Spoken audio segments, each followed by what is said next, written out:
Welcome back to Candace, everyone. My name is Ian Carroll, and welcome to the first episode where I'll be filling in for Candace while she spends time with baby Roman.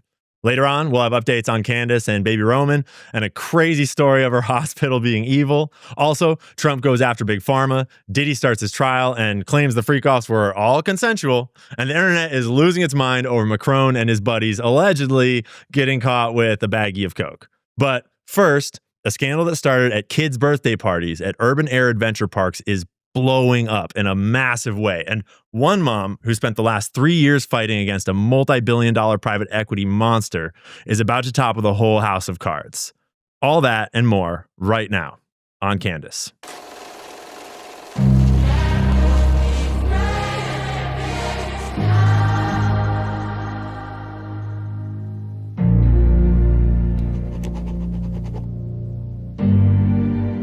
So imagine you're a mom or a dad and you want to take your kids to the adventure park for a fun day, maybe a birthday party, right? That's where today's story starts, with a young girl, 7 years old, being taken by her parents to Urban Air Adventure Park. And they were expecting just a normal day. They were expecting a wonderful day with their kid. And if you've ever been to Urban Air, you would know that there's all kinds of crazy things for the kids to do. And theoretically, their staff kind of helping keep them safe, helping run the rides. And this little girl teed up to get on one of the most popular rides at Urban Air. We have video from that day.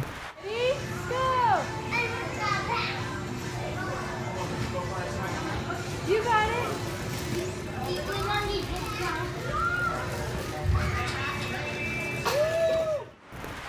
Now, this is called the Skyrider attraction, and it's going to play a big part in today's story. But I just wanted to jump in really quickly and give you a disclaimer that the next part of this clip is pretty traumatic, and it doesn't show anything extremely graphic, but if you're a parent or you have young kids, this is going to be very hard to watch and listen to because they were not expecting their day to go like this.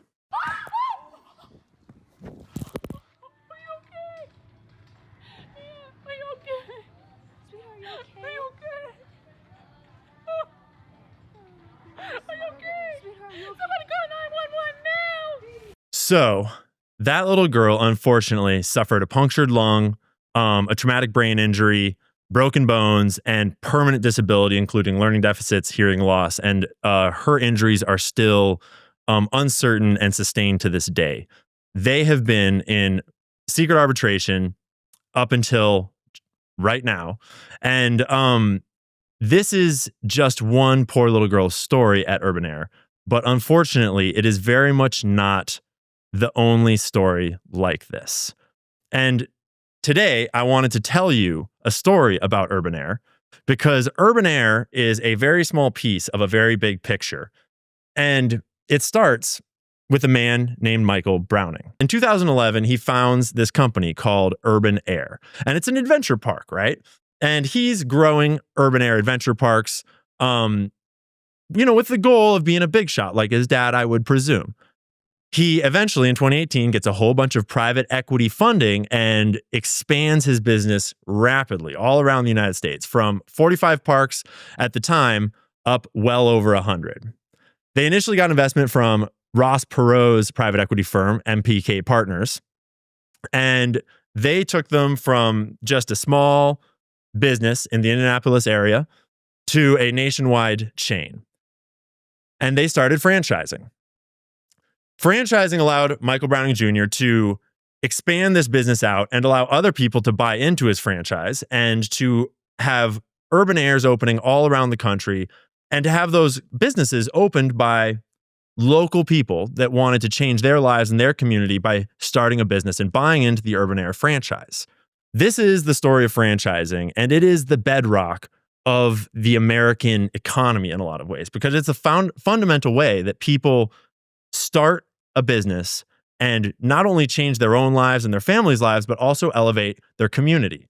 Franchising, unfortunately, has taken a pretty dark turn in the last 10 years, and we are going to come back to that theme over and over and over again throughout this story. Because as Urban Air expanded, lawsuits started to flood in because of the way that things were being done. And Michael Browning has had some choice words that are posted on his website to say about those lawsuits. But as we dig this story open, you'll see that Michael Browning's words are, well, I'll just read them for you. Quote, "This is not a franchise where I'm sitting back at my desk in some ivory tower and collecting royalties and teaching you a theory. I'm in the trenches, experiencing what the franchisees are experiencing. That is huge for our core and our motto." Right on, Michael. Good to know.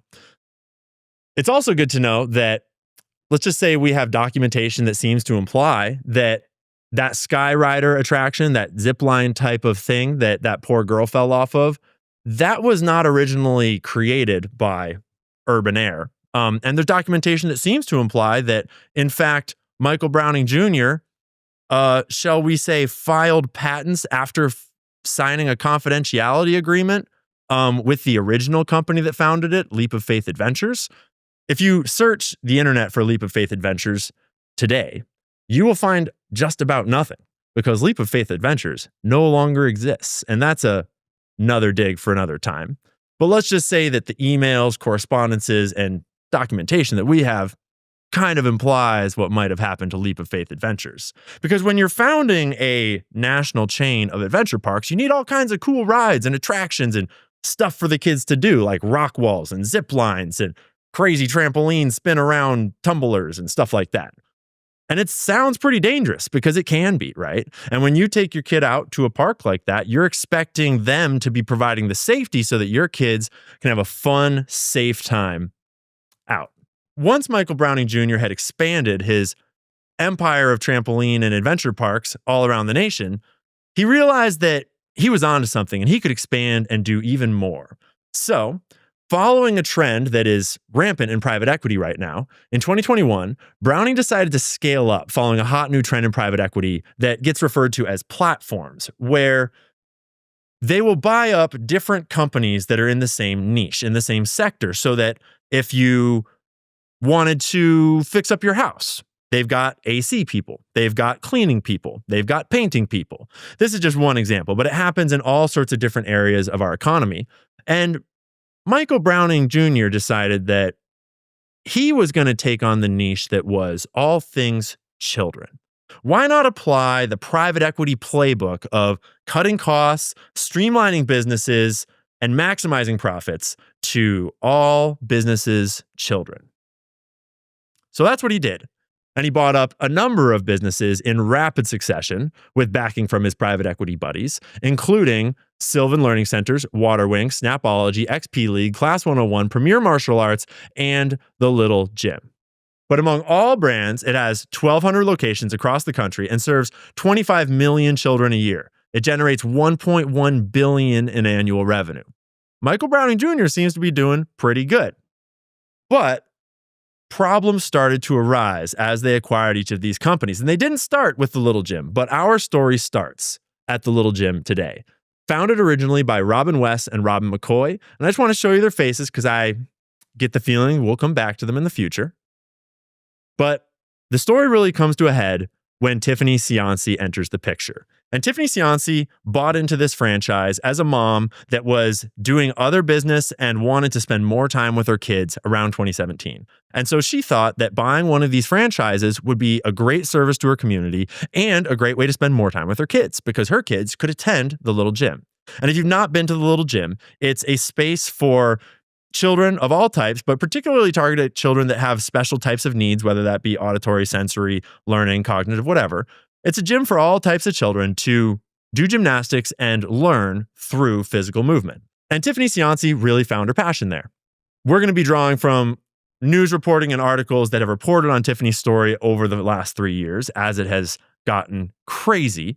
And just recently, it's gone to a whole new level as cases against Urban Air and the parent company, Unleashed Brands, have moved from secret arbitration into public court, as well as since Tiffany Cianci and several other insiders have decided that enough is enough and it's time to come clean. Cianci started back in 2017 and all was gravy. It was a wonderful time and a wonderful business for her to run. And she was very successful at it. But then, right around the buyout with Unleashed Brands, corporate came down to her and said, hey, we have this new advising partner and they're going to help us with this new stuff. And they were presented as though they were just going to advise them.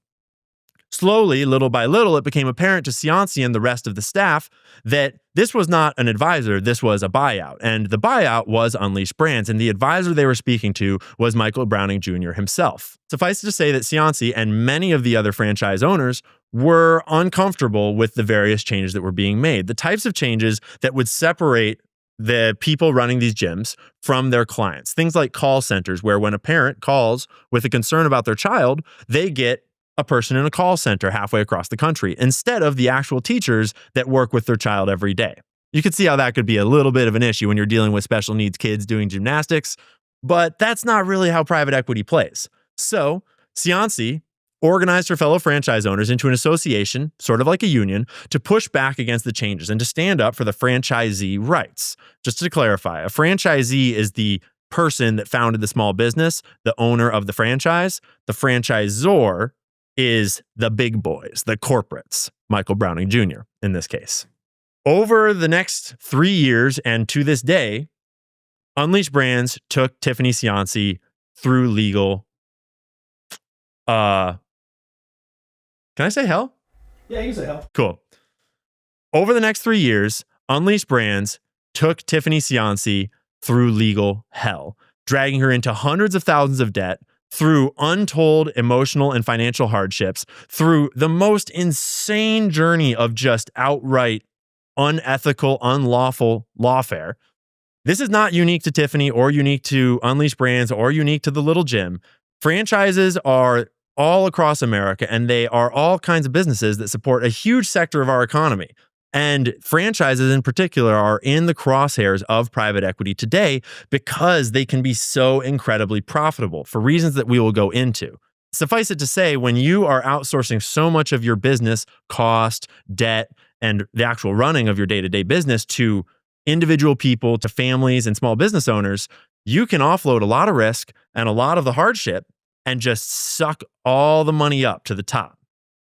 Tiffany has been in arbitration, which is a secret court system where all the rules work differently, all the judges work differently, everything is for profit, and everything is secret by definition. She's been in arbitration for the last 3 years, and we have now got information through her and others that there are many, many other people. We're talking hundreds of other people in arbitration just with Unleashed Brands, let alone with other private equity and other corporations around the world. The big picture problem with this whole story is not just that private equity is buying up and taking advantage of small businesses, not just that private equity is applying the private equity playbook to these businesses that are focused on kids, mind you, but that those practices that private equity uses are inherently counter to safety. Tiffany gave this quote to the New York Times. "That might be okay when you're cleaning a dryer vent, but it's not when you're throwing around a 4-month-old and you need them to be safe." Ms. Cianci said, "He was moving faster than we would need to get to know the business," referring to the changes happening at the Little Gym. And the key word there is safe. And as the clip that we opened this segment shows, safety is obviously not the first thing on the mind of Unleashed Brands and of Urban Air. But that is just one video, and there are many other videos from Urban Air. Again, we are going to blur out the most sensitive parts of these videos, but we just wanted to get you a sense of what you can find just on YouTube if you go searching for this type of stuff. Florida family is suing after their son fell from a zip line at an amusement park. A word of warning, the video may be disturbing to some viewers. Now you can see the 10-year-old come around the corner and then fall 20 feet from the zip line. The accident happened in September at Urban Air Trampoline and Adventure Park in Lakeland. An investigation by the Florida Department of Agriculture found the boy's harness was not properly secured at the time of the incident. Urban Air says the employees involved in the incident don't work there anymore and others have been retrained.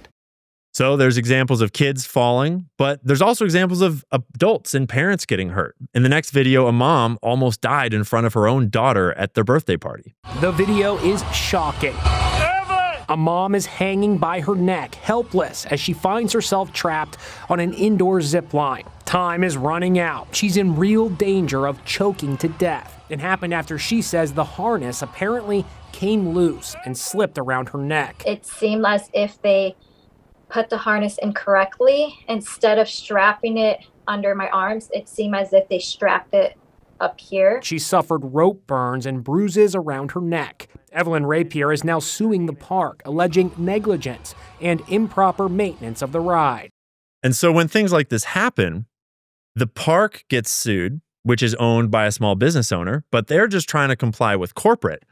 Corporate, Unleashed Brands, pushes all responsibility down onto the park, and anything else that they can't wash away gets filed away into secret arbitration. And you agree to secret arbitration when you sign your kid in at the park, when you sign those waivers. Because if you didn't know, almost every waiver you sign these days, whether you're going to the rock climbing gym or you're signing up for some swimming lesson or you're just buying a washing machine, almost all of those waivers include what's called an arbitration agreement. And that is where you agree to waive your rights to court and instead agree to settle in arbitration, which is essentially secret court, where the judges are all for sale. We're going to get into arbitration way more in coming episodes, but suffice to say that it's a great way to cover up all sorts of nefarious stuff if you don't want the public to know. You might have noticed too that the woman in that video made purposeful note that the harness didn't seem to be put on correctly. And that's because these rides are not staffed correctly because A, Urban Air hires children under the age of 18, 16 and 17-year-olds, and you would think that you'd need a couple of them to staff these rides, but there's documentation that seems to show that, quote, Michael discussed reducing the number of attendants from 2 to 1 on the Skyrider attraction, stating that eliminating an employee from an attraction can save a park $10,000 per year. That very same weekend in Ahwatukee, the Skyrider attraction had 1 employee working when a major accident occurred. In LOFA's opinion, this short-term cost-saving mentality is a major concern. You might notice LOFA is Leap of Faith Adventures. The company that I had mentioned had originally designed this ride. The company that I had mentioned, it appeared that maybe Unleashed Brands and Michael Browning Jr. might have done something nefarious to take that patent and that attraction from Leap of Faith Adventures. And now Leap of Faith Adventures is unfortunately no more. But this document, as well as several others that we have, are actually from when Leap of Faith Adventures took them to court because they were not okay with what was being done with their rides, the ways they were being set up, the ways they were being run, and they made specific claims about what was going on. That's not to mention that there's evidence that seems to suggest, both human testimony as well as email testimony, that Unleashed Brands was flying in Chinese nationals to put together their adventure parks because it was cheaper than paying American labor. You know, doesn't really strike me as the kind of thing that's safe when you're putting together all sorts of rides and dangerous equipment that children are going to be playing on, but it is cheaper. I'll give him that. So what Tiffany Cianci and all of the other franchisees at the Little Gym have been through has been horrendous. It has been a multi-year process of intimidation and of coercion and of very complicated changes to their businesses that do not benefit them or their children. At least that's how they see it. But there's a darker and deeper side of the story. And that's when you start to realize that private equity is a team. It's a club. And they are all friends together. And none of them really want the boat to be rocked. And so when Tiffany started rocking the boat, when Tiffany stood up to these people and organized with her other franchisees, and then when she wouldn't go away and be silenced, they decided that they were going to make an example out of her. And they have done a number of things over the years, things that are almost unspeakable. And we don't have time to speak of all of them because there are so many. But perhaps the most unspeakable, or at least the most inhumane that was done to Tiffany, was captured in court during one of her depositions. And I'm going to let her speak for herself, but I do want you to know that this is going to be hard to watch, especially if you're a mother. But this is what happened to Tiffany Cianci. Might also say that there are very likely instances of significant emotional distress related to somebody trying to expedite me having an abortion the day I lost my daughter. Are you seeking that here in this case? I would say yes. And again, are you talking to the recent miscarriage where the parties worked with you to reschedule your deposition? Worked with me? You tried to depose me in labor. You tried to depose me while I was in bed bleeding. I had contractions 2 minutes apart. So no, I would not say you worked with me. I would say it was vulgar and inhuman. I was copied on the emails where you asked that I be compelled.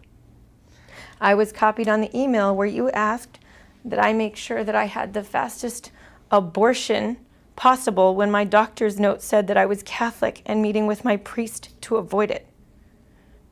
I was certainly copied when you said, you, Miss Six Killer, said that you thought that me bleeding baseball-sized blood clots and having contractions 2 minutes apart wouldn't be too stressful for me in that state, and you thought I should be deposed for 18 hours.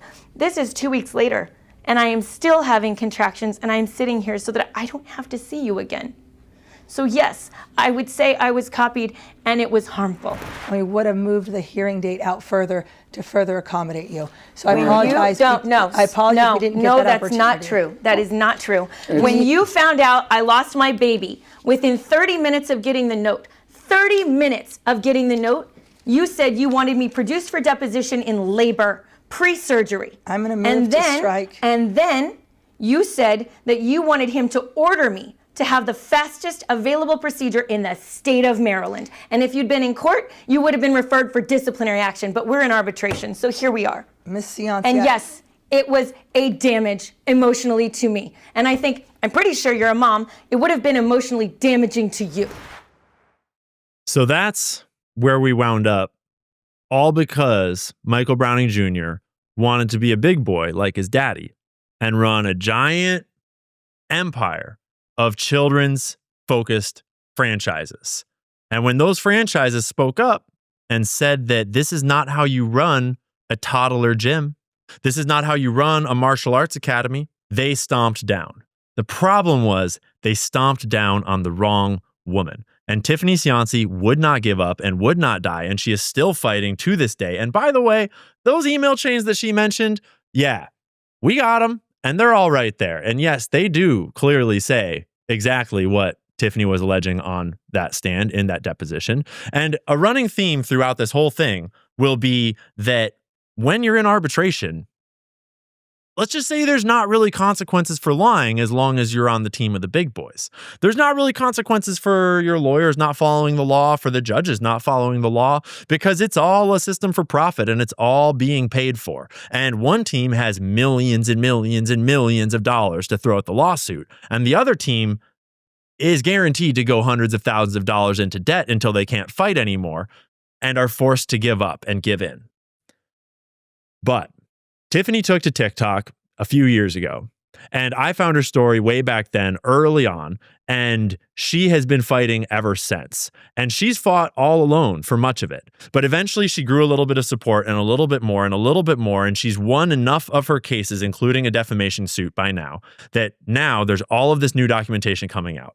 Almost everything that we've shown today has never been out before, and there is way more where that came from, and there are way more people involved in this thing ready to talk about it, because this goes not just all across Unleashed Brands and throughout many of their businesses, but this goes well beyond Unleashed Brands out into the entire private equity world. Because when you give billionaire businesses like these private equity monsters sort of a free rein to stomp all over the little guy, you better believe they're going to take that opportunity and run all the way to the bank with it. And they've been running to the bank with it for so long that, let's just say, the little guys have had enough. So that is where Tiffany stands today. She is currently in court, and there's a lot more to talk about as far as what's going on there.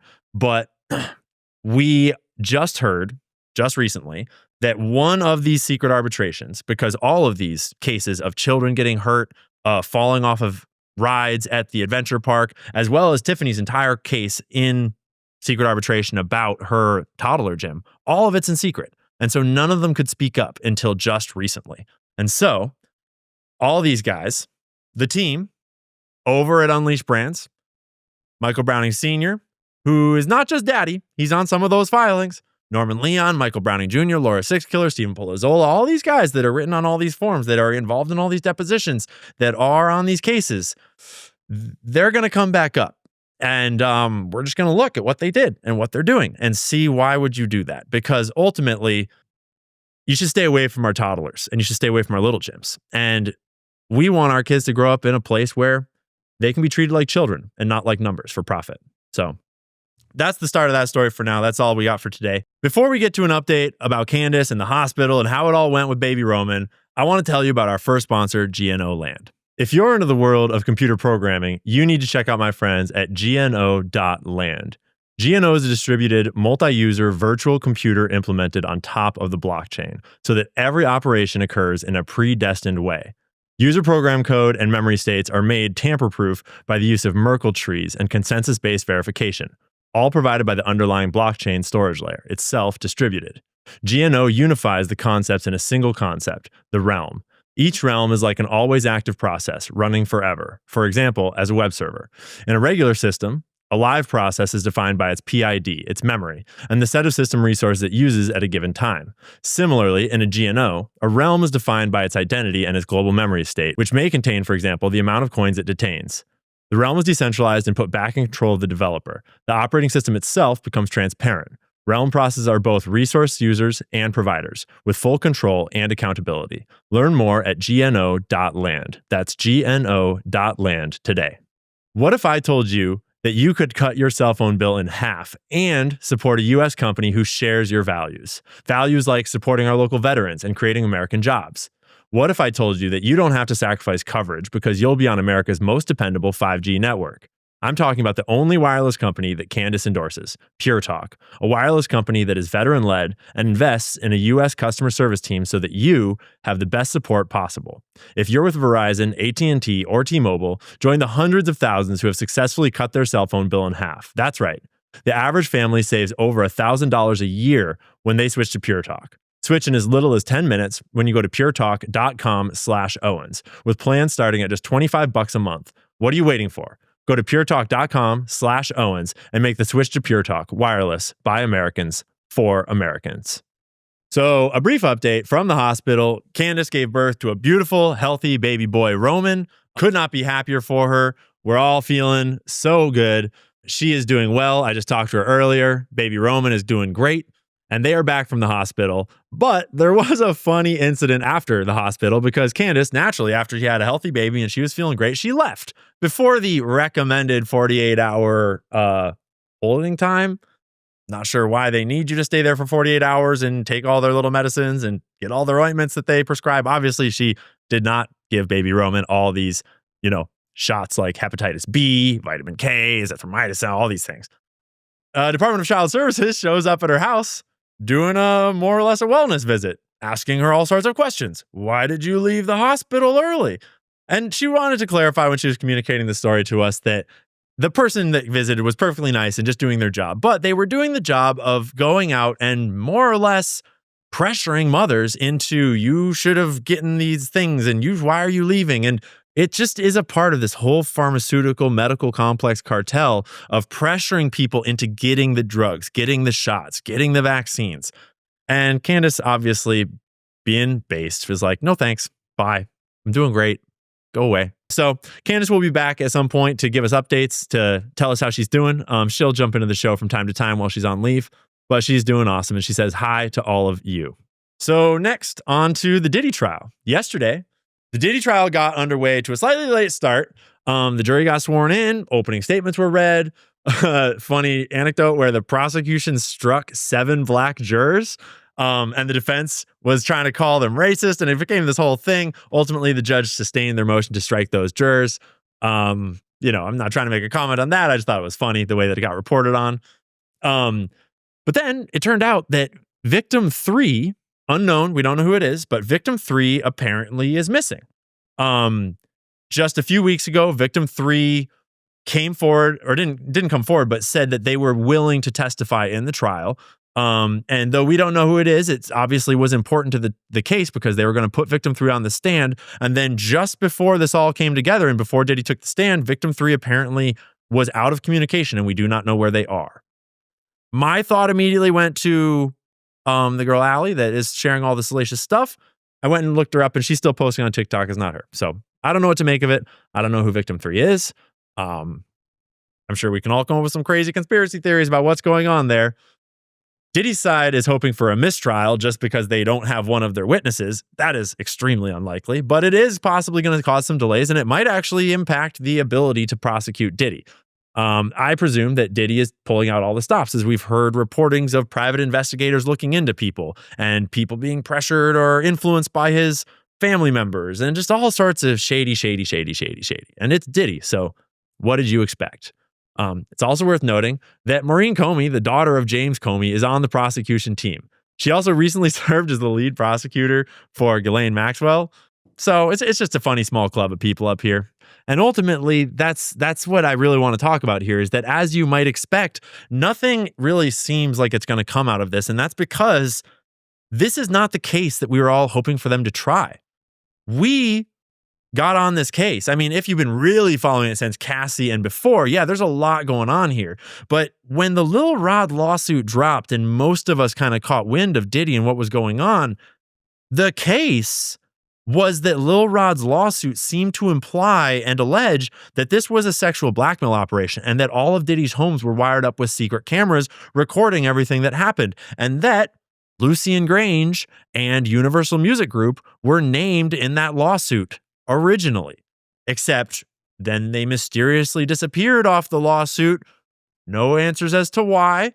That was the lawyer for Lil Rod that took them off, saying that there was no evidence that they were involved. I'm sure that it was just a big mistake that they got named in the first place, despite the fact that in the evidence, in the testimony, or in the allegations in it, like documented, it clearly says that Lucian Grange was at the parties, that Lucian Grange had every reason to know what was happening at the parties, that he had private visits with Diddy in the evenings at his home where they disappear into his room for extended periods of time. But, you know, when you're the big boy at the top, you don't get looked into. You don't take the stand. You don't get the dirt on you. And when I was talking to the team earlier, they made me aware that I did not even know that there's a whole backstory on Lucian Grange and his big daddy. And oh boy, is that another dig for another day. But I just wanted to point out that the more the Diddy trials progressed, the more they seemed to depart from what was actually really being shown and suspicious in the first place, which was what seemed to be a trafficking ring, with what seemed to be blackmail involved, with what absolutely for sure was this shall we say, the ex-head of security of Michael Jackson somehow becoming the head of security for a trafficking operation, a blackmail ring, for drugs, for whatever he's doing for Diddy. Everything about this operation stank. Not to mention the property he had on the border of Mexico. So I'm not too optimistic about what's going to come out of the Diddy trial itself, but I am hoping that we'll at least see some dirt thrown on some other celebrities, some cracks open up in other parts of the industry that hopefully will, let's just say, tip over a few dominoes, because there's a lot of dominoes ready to fall. And it's worth noting, too, that it's not just the Lil Rod lawsuit that has made these allegations. These allegations are widespread in the industry, both from people that have worked alongside Diddy in the music world, as well as from bodyguards like Gene Deal. Most of those girls, especially if they like mixed drinks, you understand, they see the bottles when they open them, and they trying to keep their eyes on because they don't want to get no kind of drugs put in their system. But what they don't understand is in the orange juice and it's in the cranberry juice. They done put the pills and the stuff in there, the roofies, the ecstasy, the ease, all whatever they put it in the juice. Yeah, but they don't put it in the baby oil. Don't you worry about it. So that's the Diddy story for now. You're going to think I'm describing weight loss injections, but I'm not. These remarkable weight loss testimonials came from a doctor formulated weight loss supplement called Lean. Patty S. said, "I've finally found a weight loss product that works. I wanted to lose 20 pounds and Lean really curbs my appetite." Lori M. wrote, "I've struggled to get weight off and Lean has been lifesaver. I've been losing a couple pounds a week or more." And Kelly F. said, "Amazing. I immediately noticed an energy boost and a healthy weight loss and weight. I would promote this product to anyone." Lean was created by a doctor and university researcher to target the goals of GLP-1s, but without the injections. The studied ingredients in Lean have been shown to lower blood sugar, radically reduce appetite, and burn fat by converting it into energy. If you're struggling to lose weight and a healthy diet and exercise isn't enough, Lean is for you. Get started with 20% off. Just use code Candace20 at takelean.com. That's code Candace20 at takelean.com. Again, takelean.com. Results vary. These statements have not been evaluated by the FDA and is not intended to diagnose, treat, cure, or prevent any disease and is not a substitute for care from a healthcare provider. Donald Trump is coming out hot after Big Pharma. And he's, had some rhetoric and he's had some stuff to say about pricing for a while, but he just recently dropped a new executive order that, as far as I can tell, is like a silver bullet against Big Pharma that is going to take away a huge amount of their revenue stream, as well as kneecap an entire shadow industry that is the PBMs that just siphons money out from in between as a middleman in the pharma world. It is now on the White House website officially, today's executive order. And if you read in Section 5, it details specifically what it calls most favored nation price targets. And this is something that Trump has referenced before, but it has never really he never was able to get it through. And there you can see at the bottom of the first paragraph, communicate most favored nation price targets to pharmaceutical manufacturers to bring prices for American patients in line with comparably developed nations. Now, when Trump put out a Truth Social post about this just the other day, he said, we're going to bring the prices down to the lowest of any nation there is, meaning that if in Zimbabwe they're paying $1 per pill, then in America we pay only $1 per pill, whatever the lowest price around the world is.